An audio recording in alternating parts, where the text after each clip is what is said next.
জাতীয় থেকে আন্তর্জাতিক প্রান্তিক জনপদ থেকে নগর চারপাশে ঠিক কি ঘটছে এই মুহূর্তে তা নিয়ে আয়োজন এখন চারদিকে। আপনার সঙ্গে আছি মোর্শেদ মিয়াজি।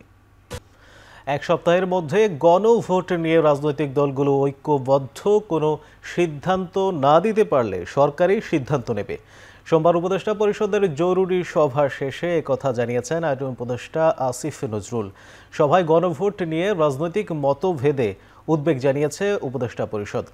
এ সময় প্রধান উপদেষ্টা ফেব্রুয়ারির সংসদ নির্বাচনের বিষয়ে সরকারের সংকল্প পুনর্ব্যক্ত করেন। জুলাই সনদ এবং এর বাস্তবায়নের সুপারিশ নিয়ে করণীয় ঠিক করতে সোমবার সকালে জরুরি বৈঠকে বসে উপদেষ্টা পরিষদ। সভায় ঐকমত্য কমিশন ও রাজনৈতিক দলগুলোকে ধন্যবাদ জানান প্রধান উপদেষ্টা। বৈঠক শেষে তেজগাঁওয়ে প্রধান উপদেষ্টার কার্যালয়ে সংবাদ সম্মেলনে আইন উপদেষ্টা আসিফ নজরুল বলেন, গণভোট কবে অনুষ্ঠিত হবে ও এর বিষয়বস্তু কি হবে এসব প্রশ্নে রাজনৈতিক দলগুলোর মধ্যে মতভেদ নিয়ে উদ্বিগ্ন উপদেষ্টা পরিষদ। এই অবস্থায় রাজনৈতিক দলগুলোকে নিজেদের মধ্যে আলোচনার জন্য এক সপ্তাহের সময় দিতে একমত হন উপদেষ্টারা। এরপরও দলগুলো ঐক্যবদ্ধভাবে কোনো সিদ্ধান্ত নিতে না পারলে সিদ্ধান্ত দেবে সরকার। তবে কালক্ষেপণের আর সুযোগ নেই বলে জানান আইন উপদেষ্টা।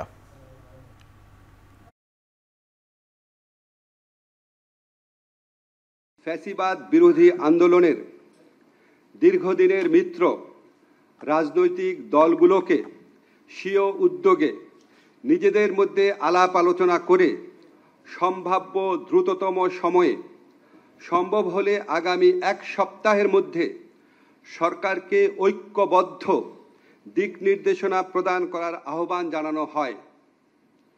এমন নির্দেশনা পেলে সরকারের পক্ষে সিদ্ধান্ত গ্রহণ অনেক সহজ হবে।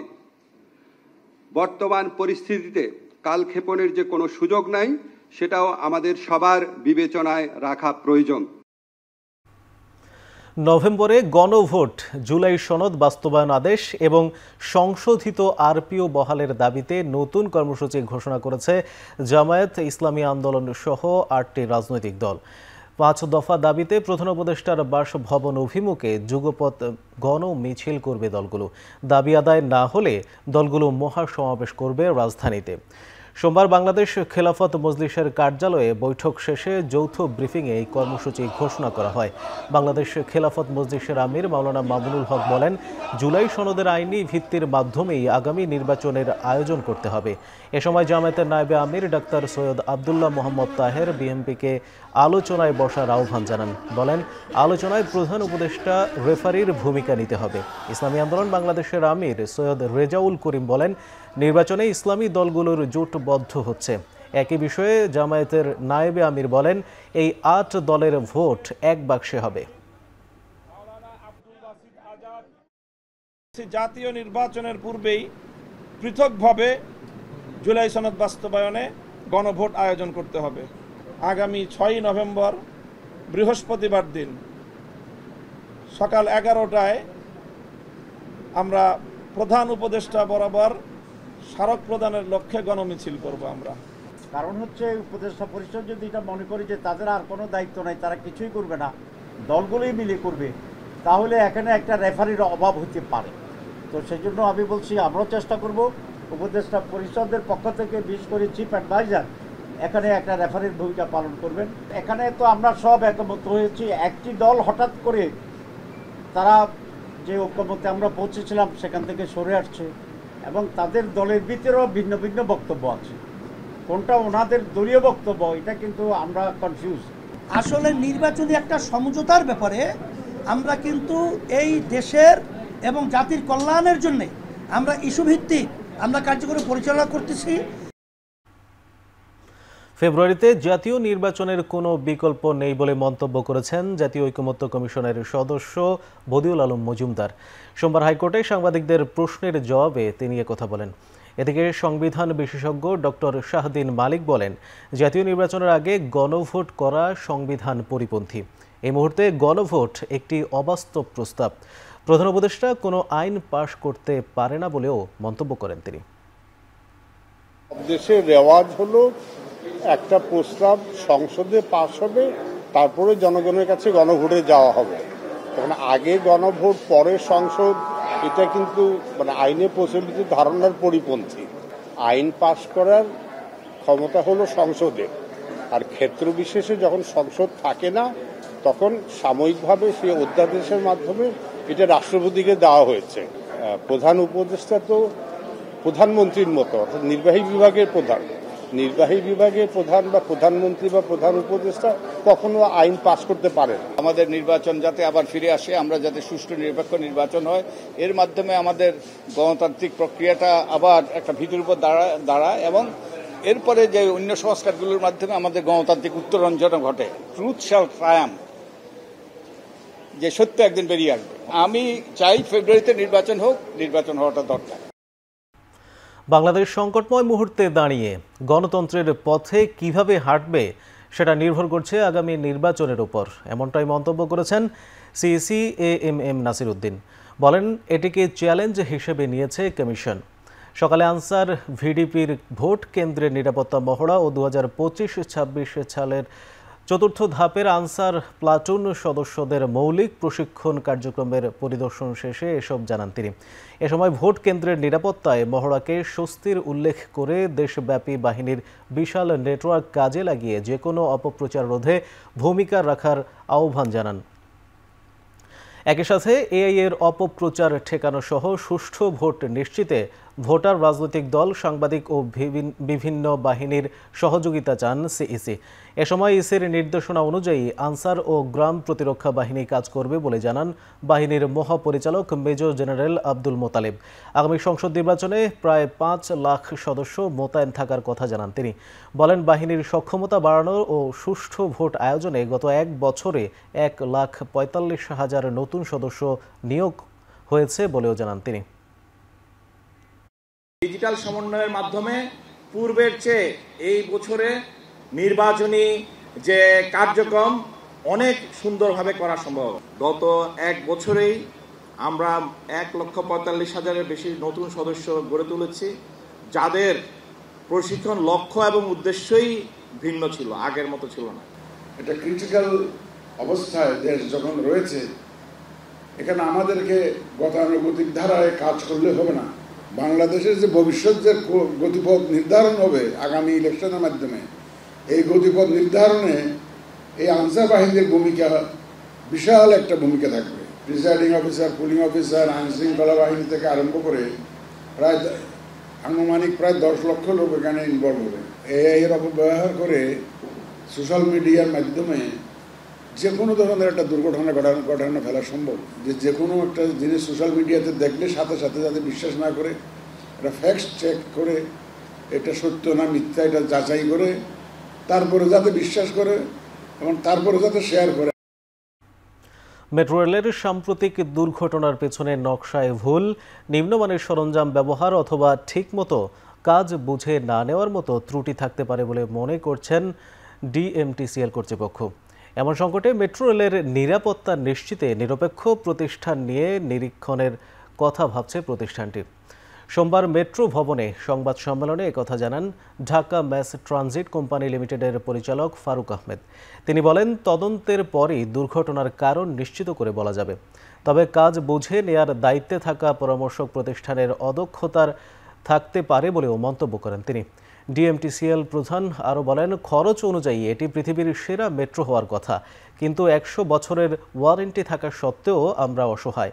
তদন্ত শেষে কোনো অনিয়ম থাকলে দায়ীদের আইনের আওতায় আনা হবে বলেও হুঁশিয়ারি করেন তিনি।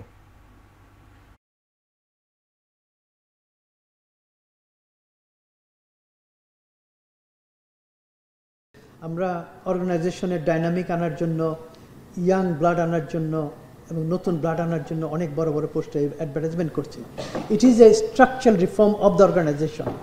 ইট ইজ নট দ্যাট উইশলি যে আমি এরে আনলাম ওরে আনলাম সে চলে গেল, তা না। এটা করার উদ্দেশ্যটা হলো যাতে স্ট্রাকচারে নতুন ব্লাড ফ্লো করে, তাহলে আমার স্ট্রাকচারাল রিফর্ম আসবে।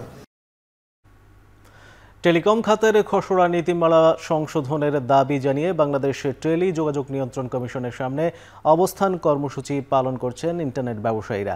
সেখানে রয়েছেন সহকর্মী দেলোয়ার দোলন। সরাসরি যুক্ত হচ্ছি তার সঙ্গে। দোলন, খসড়া নীতিমালার কোন কোন বিষয়ে আপত্তি ক্ষুব্ধদের? দাবি আদায়ে কোনো কর্মসূচি ঘোষণা করা হবে কিনা জানাবেন?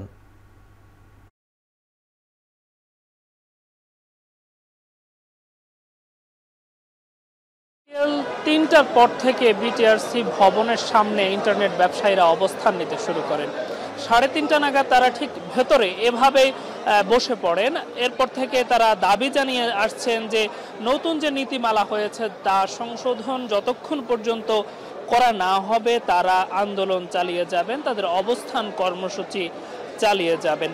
আপনাকে যদি জানিয়ে রাখি, টেলিকম খাতের যে খসড়া নীতিমালা সংশোধন হয়েছে সেটিকে মূলত তারা সংশোধনের দাবি জানিয়েছেন। একই সঙ্গে তারা বলছেন নতুন যে গাইডলাইন এটি বাস্তবায়ন হলে গ্রাহক পর্যায়ে ইন্টারনেটের দাম 20% পর্যন্ত বাড়বে এবং ব্যবসায়ী পর্যায়ে 10-14% পর্যন্ত বাড়ার কথা বলছেন তারা। আমরা দেখছিলাম যে বিকেলের দিকে তাদের সংখ্যা কিছুটা কম থাকলেও এখন ক্রমান্বয়ে ব্যবসায়ীদের সংখ্যা উপস্থিতি অনেকাংশেই বেড়েছে। তারা বলছিলেন, আরেকটি দাবি করছিলেন যে এই গাইডলাইনের আড়ালে মোবাইল অপারেটরদের অতিরিক্ত সুবিধা দেওয়াকে প্রাধান্য দিয়ে খসড়াটি করা হয়েছে, যা তারা বলছিলেন দেশের ক্ষুদ্র উদ্যোক্তাদের সঙ্গে বৈষম্য সৃষ্টি হবে। তারা ফলে এই নীতিমালার পুনর্বিবেচনা করার দাবি তুলেছেন তারা। আপনাকে যদি জানায় যে নতুন যে নীতিমালা সেটি অনুসারে গাইডলাইনে উচ্চ পর্যায়ের লাইসেন্স ফি, রাজস্ব ভাগাভাগি এবং সামাজিক তহবিলে অতিরিক্ত অর্থ প্রদানের বাধ্যবাধকতা আরোপ করা হয়েছে। ফলে এতে তারা বলছিলেন যে এতে ডিজিটাল শিক্ষা, স্বাস্থ্য, ব্যবসা এবং সার্বিক ডিজিটাল নীতিমালার এক ধরনের নেতিবাচক প্রভাব পড়বে। আপনি জানেন যে এখন ডিজিটাল পদ্ধতিতে যে পড়াশোনার ব্যবস্থাটিও রয়েছে, অর্থাৎ অনলাইনে যে ক্লাস রয়েছে সেটিরও প্রভাব পড়তে পারে বলে তারা শঙ্কা করছেন। একই সঙ্গে নতুন ব্যবসায়ী যারা রয়েছেন তারাও ক্ষতিগ্রস্ত হবেন, আর ব্যবসায়ীরাও ক্ষতিগ্রস্ত হবেন এমনটাই তারা বলছেন। ফলে তারা দ্রুত সময়ের মধ্যে এই নীতিমালার সংশোধন চাচ্ছেন। তো সব মিলিয়ে আগারগাঁও থেকে এই ছিল আমার কাছে থাকা সবশেষ তথ্য। শেখ হাসিনা সহ 7 জনকে অভিযুক্ত করে ট্রাইব্যুনালে গুমের অভিযোগ দায়ের করেছেন ছাত্রদলের সাবেক যুগ্ম সাধারণ সম্পাদক মফিজুর রহমান আশিক। সোমবার ট্রাইব্যুনালে অভিযোগ জানান তিনি। বিগত সরকারের আমলে তিনি 2 দফা গুমের শিকার হন। 2013 সালে মিরপুর থেকে তাকে তুলে নিয়ে যায় আইনশৃঙ্খলা বাহিনী। তত্ত্বাবধায়ক সরকারের দাবিতে আন্দোলন করার অভিযোগে টানা 2 মাস তাকে নির্যাতন করা হয়। পরে 2022 সালে আবারও তাকে গুম করা হয়। 2 বার গুমের ঘটনায় সাবেক প্রধানমন্ত্রী শেখ হাসিনার সাবেক স্বরাষ্ট্রমন্ত্রী মহিউদ্দিন খান আলমগীর, র্যাবের সাবেক ডিজি মোখলেসুর রহমান, সাবেক সেনা কর্মকর্তা জিয়াউল আহসান, সিটিটিসির সাবেক ডিআইজি আসাদুজ্জামান সহ 7 জনকে আসামি করা হয়। এদিকে জুলাই গণঅভ্যুত্থানে রাজধানীর রামপুরায় ছাদের কার্নিশে ঝুলে থাকা আমির হোসেনকে গুলি করা সহ 2 জনকে হত্যার ঘটনায় মানবতা বিরোধী অপরাধের মামলায় ডিএমপি সাবেক কমিশনার হাবিবুর রহমান সহ 5 জনের বিরুদ্ধে 3য় দিনের সাক্ষ্য গ্রহণ অনুষ্ঠিত হয়। এদিন সাক্ষ্য দেন নিহত নাদিমের স্ত্রী তাবাসসুম আক্তার নিহা ও ইয়াকুব মিয়া নামের একজন প্রত্যক্ষদর্শী। এখান থেকে ফিরে যাওয়া খুব কঠিন। এখানে যারা আনা হয় তাকে তো মেরে ফেলা হয়, কারণ ওখানে মানে আমাকে যে বিভিন্ন টর্চার রুম আছে, একটা টর্চার রুমে তো আমাকে জুলাই পিটালো, ইলেকট্রিক শক দিল।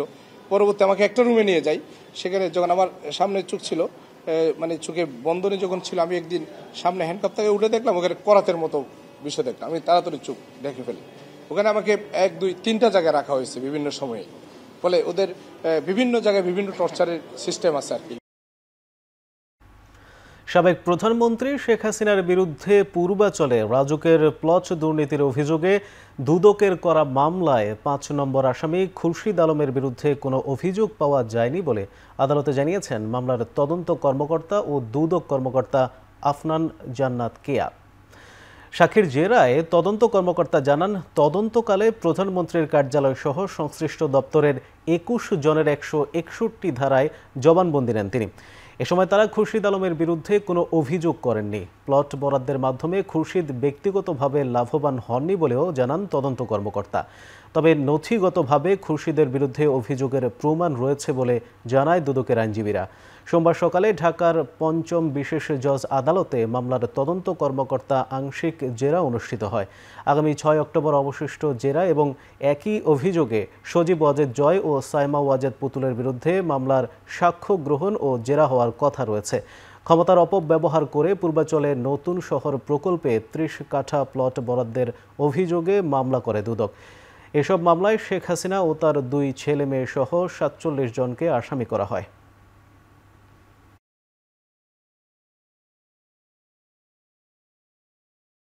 খুরশিদ আলম এর আইনজীবী তাকে আংশিক জেরা করেছেন।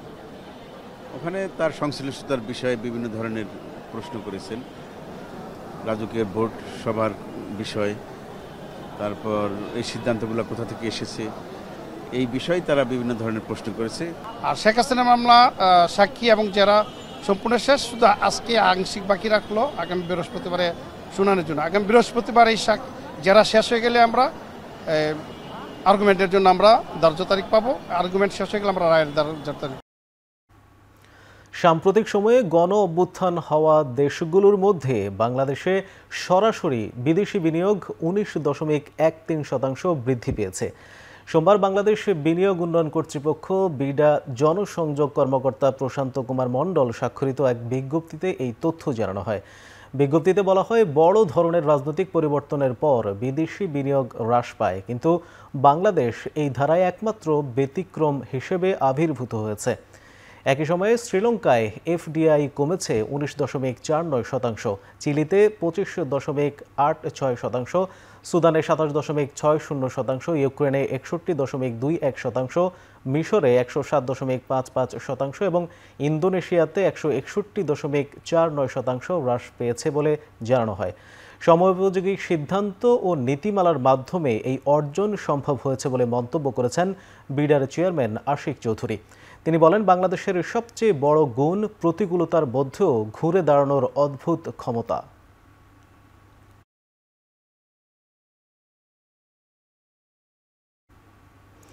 আজ 3রা নভেম্বর, জেল হত্যা দিবস। 1975 সালের এই দিনে ঢাকা কেন্দ্রীয় কারাগারের ভেতর নির্মমভাবে হত্যা করা হয় মহান মুক্তিযুদ্ধের অন্যতম নেতৃত্ব ও জাতীয় 4 নেতা সৈয়দ নজরুল ইসলাম, তাজউদ্দিন আহমেদ, AHM কামরুজ্জামান এবং ক্যাপ্টেন মনসুর আলীকে। 75-এর 15 আগস্ট সপরিবারে বঙ্গবন্ধু শেখ মুজিবুর রহমানের নির্মম হত্যাকাণ্ডের পর জাতীয় 4 নেতাকে গ্রেপ্তার করে কেন্দ্রীয় কারাগারে পাঠানো হয়।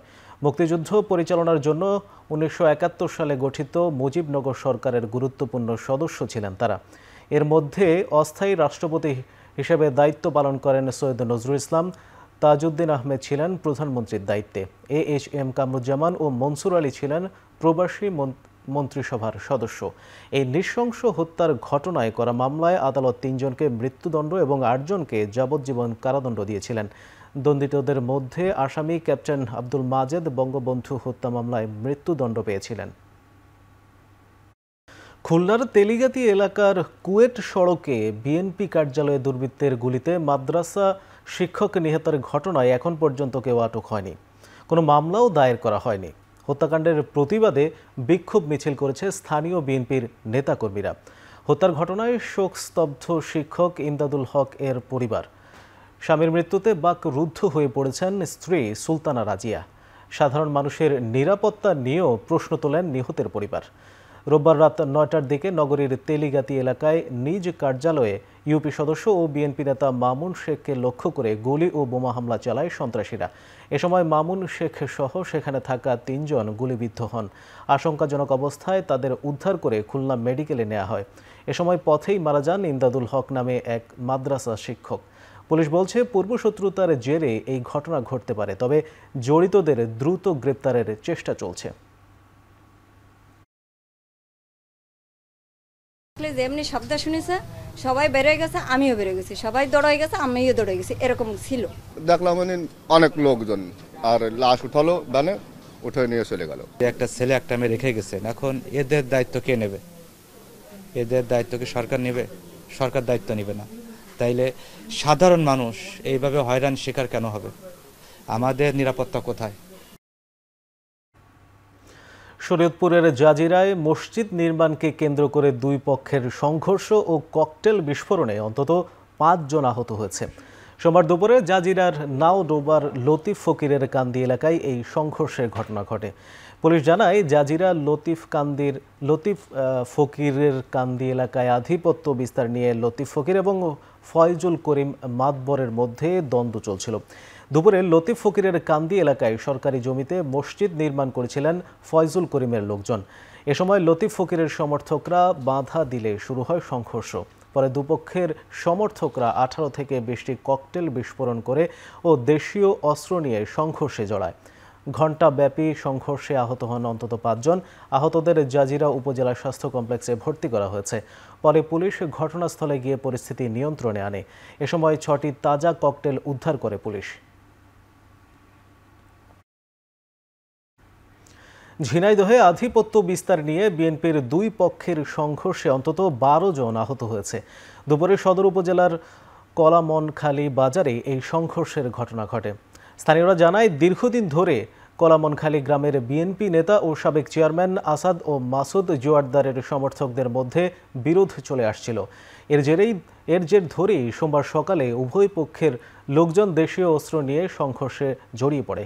এতে উভয় পক্ষের অন্তত 12 জন আহত হয়। তাদের উদ্ধার করে ঝিনাইদহ সদর হাসপাতালে ভর্তি করা হয়েছে। খবর পেয়ে পুলিশ ঘটনাস্থলে পৌঁছে পরিস্থিতি নিয়ন্ত্রণে আনে। এলাকায় উত্তেজনা থাকায় পুলিশ মোতায়েন করা হয়েছে। নানা জটিলতা কাটিয়ে বাস্তবায়নের পথে চট্টগ্রাম বন্দরের মেগা প্রকল্প বে টার্মিনাল। ইতোমধ্যে পরামর্শক নিয়োগ দেওয়া হয়েছে।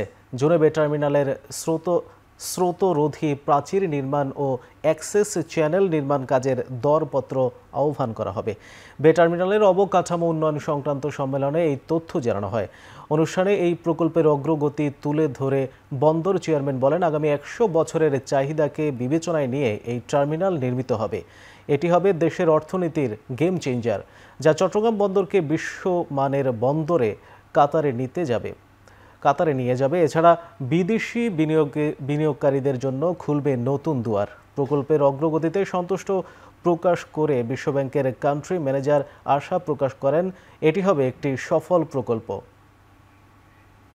আমরা যেভাবে ফাস্ট ট্র্যাক করে এটা নিয়ে এসেছি, এটা অভূতপূর্ব একটা অগ্রগতি আমি আপনাদেরকে বলতে পারি, যার জন্য আজকে আমরা এখানে বসতে পেরেছি। এবং আমি আশা করি যে আগামী কয়েক মাসের মধ্যে ইনশাল্লাহ এটার সাকসেস স্টোরি আপনাদেরকে দেখাতে পারবো। এবং এই জন্য আজকে আমরা এখানে বসেছি, এই জন্য আমাদের এই কনফিডেন্সটা এখন আমাদের আছে। আমাদের টার্গেট হলো যে টার্মিনাল 1 যেটা, এটা 2030-এর মধ্যে অপারেশন যাওয়া। তো আমরা যদি আগামী বছরের মাঝামাঝি যদি আপনার ড্রেজিংয়ের কাজগুলো শুরু করতে পারি, চ্যানেল অ্যাক্সেস ড্রেজিং, আমার মনে হয় 2030-এর মধ্যে ইনশাল্লাহ আমরা অপারেশনে যেতে পারি। We see in 2040 the total capacity will be 11.41 million TEUs, when Bay Terminal will play a vital role of handling 3.6 million TEUs at that time. The comments that we heard today are very productive, very constructive, and then we even told them to send it to us. So for us the outcome is very positive. Yeah, and also you could see the turnout. Many potential contractors even all around the world are interested into this project. Comilla Bharat সীমান্তবর্তী এলাকায় অভিযান চালিয়ে 2টি বিদেশি পিস্তল সহ বেশ কিছু আগ্নেয়াস্ত্র জব্দ করেছে বর্ডার গার্ড বাংলাদেশ বিজিবি। ভোরে সদর দক্ষিণ উপজেলার ধনপুর মাঠ এলাকায় অভিযান চালিয়ে এসব অস্ত্র উদ্ধার করা হয়। সোমবার দুপুরে প্রেস ব্রিফিংয়ে বিজিবি জানায়, আসন্ন জাতীয় সংসদ নির্বাচনকে ঘিরে কুমিল্লার সীমান্ত নিয়ে অস্ত্র আমদানির তথ্য পায় তারা। দেশে অস্থিতিশীলতা ও অরাজকতা সৃষ্টির জন্য এই অস্ত্র ব্যবহার হতে পারে এমন তথ্যের ভিত্তিতে সীমান্ত শূন্যরেখা থেকে প্রায় 200 গজ বাংলাদেশের ভেতরে অভিযান চালায় বিজিবি। পরে 2টি বিদেশি পিস্তল, 2টি ম্যাগজিন, 2 রাউন্ড গুলি ও 12 কেজি গাঁজা উদ্ধার করা হয়। নির্বাচন কেন্দ্রিক দেশে একটা অরাজকতা তৈরির জন্য পার্শ্ববর্তী দেশ থেকে অস্ত্র আসার একটা সম্ভাবনা রয়েছে এবং বিভিন্ন জায়গায় কিন্তু অস্ত্র উদ্ধারও হয়েছে। তো আমাদের এই এলাকায় অদ্যাবধি কোনো অস্ত্র উদ্ধার অভিযান ছিল না। অস্ত্রের যাতে কোনো ধরনের চোরাচালান হতে না পারে সেই ব্যাপারে আমরা পূর্বের তুলনায় অনেক বেশি তৎপর রয়েছি। দিনাজপুরে সড়কের 2 পাশে দ্বিতীয় দিনের মতো অবৈধ স্থাপনা উচ্ছেদে অভিযান চালিয়েছে সড়ক ও জনপথ বিভাগ। সকাল থেকে দুপুর পর্যন্ত পুলহাট শিল্পনগরী থেকে খানপুর পর্যন্ত এলাকায় এই অভিযান পরিচালিত হয়। এ সময় প্রশাসনের উপস্থিতিতে এক্সকেভেটর দিয়ে গুঁড়িয়ে দেওয়া হয় দোকানপাট, বাড়িঘর ও ব্যবসা প্রতিষ্ঠান। সড়ক ও জনপথ বিভাগের নির্বাহী প্রকৌশলী জানান, দিনাজপুরের পুলহাট থেকে খানপুর পর্যন্ত প্রায় 12 কিলোমিটার দীর্ঘ সড়কের দুই পাশে বহু বছর ধরে গড়ে ওঠা অবৈধ স্থাপনা চিহ্নিত করে উচ্ছেদ কার্যক্রম চলছে। এর মধ্যে প্রায় 5 কিলোমিটার এলাকা অবৈধ দখলমুক্ত করা হয়েছে। বাকি অংশেও ধাপে ধাপে অভিযান পরিচালনা করা হবে বলে জানান তিনি। শিক্ষার্থীদের তাত্ত্বিক জ্ঞানকে ব্যবহারিক ও উদ্ভাবনীমূলক প্রযুক্তিতে রূপান্তর করতে নাটোরে বাংলাদেশ আর্মি ইউনিভার্সিটিতে অনুষ্ঠিত হলো দিনব্যাপী প্রযুক্তি মেলা। দুপুরে বিশ্ববিদ্যালয় ক্যাম্পাসে এই মেলার উদ্বোধন করেন উপাচার্য brigadier general S M. Lutfor Rahman. মেলায় বিশ্ববিদ্যালয়ের কম্পিউটার বিজ্ঞান, ইলেকট্রিক্যাল, মেকানিক্যাল, সিভিল ইঞ্জিনিয়ারিংয়ের শিক্ষার্থীদের অংশগ্রহণ করে। প্রযুক্তি মেলায় শিক্ষার্থীদের তৈরি robotics, artificial intelligence, renewable energy, smart শহর সহ নানা থিমের উপর প্রকল্পগুলো ঘুরে ঘুরে দেখেন উপাচার্য। এই ধরনের প্রযুক্তি মেলার মাধ্যমে শিক্ষার্থীদের মধ্যে গবেষণা, উদ্ভাবন এবং উদ্যোক্তা মনোভাব গড়ে উঠবে বলে মনে করেন বিশ্ববিদ্যালয়ের উপাচার্য। স্বর্ণ আমদানি সহজ করতে সরকারের প্রতি আহ্বান জানিয়েছেন বাংলাদেশ জুয়েলার্স অ্যাসোসিয়েশন বাজুসের নবনির্বাচিত সভাপতি এনামুল হক দোলন। সোমবার সকালে মগবাজারে বাজুসের কার্যালয়ে এ কথা বলেন তিনি। 2025 থেকে 27 মেয়াদে বাজুসের নির্বাচনের ফলাফল ঘোষণা উপলক্ষে সোমবার এক সংবাদ সম্মেলনের আয়োজন করা হয়। এ সময় সোনার গহনা বিক্রিতে ভ্যাটের হার 1.5% করার দাবিও জানান নবনির্বাচিত সভাপতি। ব্যাগেজ রুলের মাধ্যমে বছরে একবার স্বর্ণ আনার সমালোচনাও করেন তিনি। এছাড়াও অর্থনীতিতে স্বর্ণকে অপরিহার্য করে তুলতে কাজ করার কথাও জানান নতুন সভাপতি।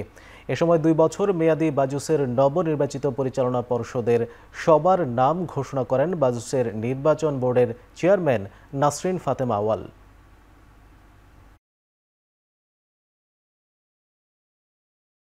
এবার আন্তর্জাতিক প্রসঙ্গ।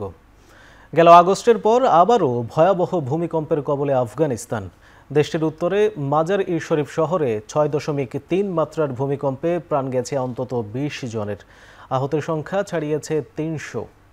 মার্কিন ভূতাত্ত্বিক জরিপ সংস্থা USGS এর তথ্য বলছে, স্থানীয় সময় সোমবার রাত 12:59 ভূমিকম্প অনুভূত হয়। হিন্দুকুশ অঞ্চলের মাজার-ই শরীফ শহরের খোলমের কাছে 28 কিলোমিটার গভীরতায় শক্তিশালী ভূমিকম্পটি আঘাত হানে। এতে প্রাণহানির হতাহতের সংখ্যা আরও বাড়ার শঙ্কা হচ্ছে। একই দিনে 5.8 মাত্রার ভূমিকম্প আঘাত হেনেছে এশিয়ার আরেক দেশ ফিলিপিন্সের নেগ্রোস দ্বীপে। এছাড়া উত্তর আমেরিকার মেক্সিকোতে অনুভূত হয়েছে 5 মাত্রার কম্পন। তবে ফিলিপিন্স ও মেক্সিকোতে কোনো হতাহতের খবর পাওয়া যায়নি। ভারতের তেলেঙ্গানায় বাস ট্রাকের সংঘর্ষে অন্তত 24 জনের প্রাণ গেছে। সোমবার সকালে রাজ্যের শেভেলা মণ্ডলে ভয়াবহ এই সড়ক দুর্ঘটনা ঘটেছে। প্রত্যক্ষদর্শীরা জানিয়েছে, নুড়ি পাথর বোঝাই ট্রাকটি উল্টো পথে দ্রুত গতিতে যাওয়ার ফলে যাত্রীবাহী বাসটির সঙ্গে সংঘর্ষের ঘটনা ঘটে। বাসটি 70 জন যাত্রী নিয়ে হায়দ্রাবাদ যাচ্ছিল। স্থানীয় সাধারণ পুলিশ মিলে বাসের ভেতরে থাকা আহতদের বের করে নিয়ে হাসপাতালে ভর্তি করেছেন। আহতদের কয়েকজনের অবস্থা বেশি খারাপ হওয়ায় মৃতের সংখ্যা আরও বাড়তে পারে বলে আশঙ্কা করা হচ্ছে। এদিকে রাজস্থানের জয়পুরে একটি দ্রুতগামী ট্রাক নিয়ন্ত্রণ হারিয়ে বেশ কয়েকটি গাড়িকে ধাক্কা দিলে প্রাণ হারান 10 জন। এর মাত্র একদিন আগে দেশটির উত্তর পূর্বাঞ্চলীয় রাজ্য রাজস্থানের ট্রেলারের সঙ্গে বাসের সংঘর্ষে 18 জনের প্রাণ গেছে। এতে করে 2 দিনে ভারতের সড়ক দুর্ঘটনায় ঝরল 42 প্রাণ। এদিকে যুদ্ধবিরতির শর্ত অনুযায়ী আরও 3 ইসরায়েলি জিম্মির মরদেহ তেল আবিবের কাছে হস্তান্তর করেছে হামাস। ইতোমধ্যে ডিএনএ পরীক্ষার মাধ্যমে তাদের পরিচয়ও শনাক্ত করেছে ইসরায়েলি কর্তৃপক্ষ। এদিকে রোববার ইসরায়েলি মন্ত্রিসভার বৈঠকে অংশ নিয়ে দেশটির প্রধানমন্ত্রী বেনিয়ামিন নেতানিয়াহু জানায়, গাজা ইসরায়েলি সৈন্যদের উপর কোনো ধরনের হামলা চালানোর চেষ্টা হলে প্রতিশোধ নিতে প্রস্তুত তেল আবিব। তিনি আরও জানান, গাজায় যে কোনো পদক্ষেপের খবর যুক্তরাষ্ট্রকে অবহিত করবে ইসরায়েল। তেল আবিবের অভিযোগ, গাজার যে সকল পয়েন্টে এখনও ইসরায়েলি সেনা মোতায়েন রয়েছে তাদের ওপর হামলা চালাচ্ছে জঙ্গি গোষ্ঠীর সদস্যরা। অন্যদিকে রোববারও প্রাণ ঝরেছে গাজা উপত্যকায়। এদিন ইসরায়েলি হামলায় প্রাণ গেছে 3 ফিলিস্তিনির। গাজার স্বাস্থ্য মন্ত্রণালয় জানায়, যুক্তরাষ্ট্রের মধ্যস্থতায় যুদ্ধবিরতি কার্যকরের পর থেকে গাজা ইসরায়েলি হামলায় 236 ফিলিস্তিনি নিহত হয়েছে। দক্ষিণ কোরিয়ায় পৌঁছেছেন মার্কিন প্রতিরক্ষা সচিব পিট হেগসেথ। দেশটিতে মার্কিন সেনাদের ভূমিকা পুনর্গঠনের লক্ষ্য নিয়ে আলোচনা হবে। এ সময় তিনি প্রতিবেশী দেশ উত্তর কোরিয়ার সঙ্গে বিবাদমান DMZ সীমান্ত পরিদর্শন করবেন বলে জানা গেছে। মঙ্গলবার দক্ষিণ কোরিয়ার প্রতিরক্ষা মন্ত্রী আহন জিউব্যাকের সঙ্গে বৈঠক করবেন মার্কিন প্রতিরক্ষা সচিব।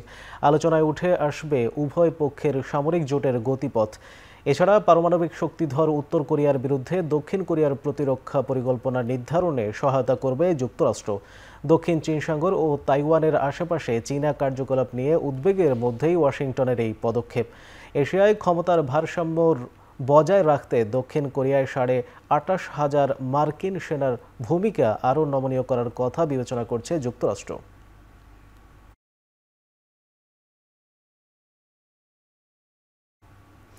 বেলজিয়ামের একটি বিমান ঘাঁটিতে রহস্যজনক বেশ কিছু ড্রোনের উপস্থিতি লক্ষ্য করা গেছে। ড্রোনগুলো ঘাঁটিতে থাকা সামরিক যুদ্ধ বিমানের উপর গুপ্তচর বৃত্তির জন্য উড়ানো হয়েছিল বলে দাবি করেছে দেশটির প্রতিরক্ষা মন্ত্রী থিও প্রাঙ্কেন। এই ঘাঁটিতে অত্যাধুনিক F-16 যুদ্ধবিমান রয়েছে। আকাশসীমায় ড্রোনের উপস্থিতি বুঝতে পেরে দ্রুত সেগুলোকে ধাওয়া করে একটি হেলিকপ্টার, কিন্তু কয়েক কিলোমিটার যাওয়ার পর হারিয়ে যায় ড্রোনগুলো। ঘটনাটির জন্য সরাসরি মস্কোকে দায়ী না করলেও ফ্রাঙ্কেন জানান, সাম্প্রতিক সময়ে পশ্চিমা দেশগুলোর আকাশ প্রতিরক্ষা ব্যবস্থার উপর নজরদারি বাড়াতে চেষ্টা চালাচ্ছে রাশিয়া। ইতোমধ্যেই ইউরোপীয় দেশগুলোর আকাশসীমায় অনুপ্রবেশ ঠেকাতে উচ্চ সতর্কতা জারি করেছে ন্যাটো। নির্বাচিত হওয়ার পর দ্বিতীয়বারের মতো বৈঠকে বসেছে বিসিবি পরিচালকরা। ভোট সভায় আলোচনা হবে বেশ কিছু গুরুত্বপূর্ণ ইস্যুতে। এ নিয়ে জানাতে বিসিবি কার্যালয় থেকে যুক্ত হচ্ছেন সহকর্মী আসাদুজ্জামান লিটন। লিটন, সভাটি আর কতক্ষণ চলবে, আর আজকের সভার এজেন্ডাগুলো জানতে পেরেছেন কিনা?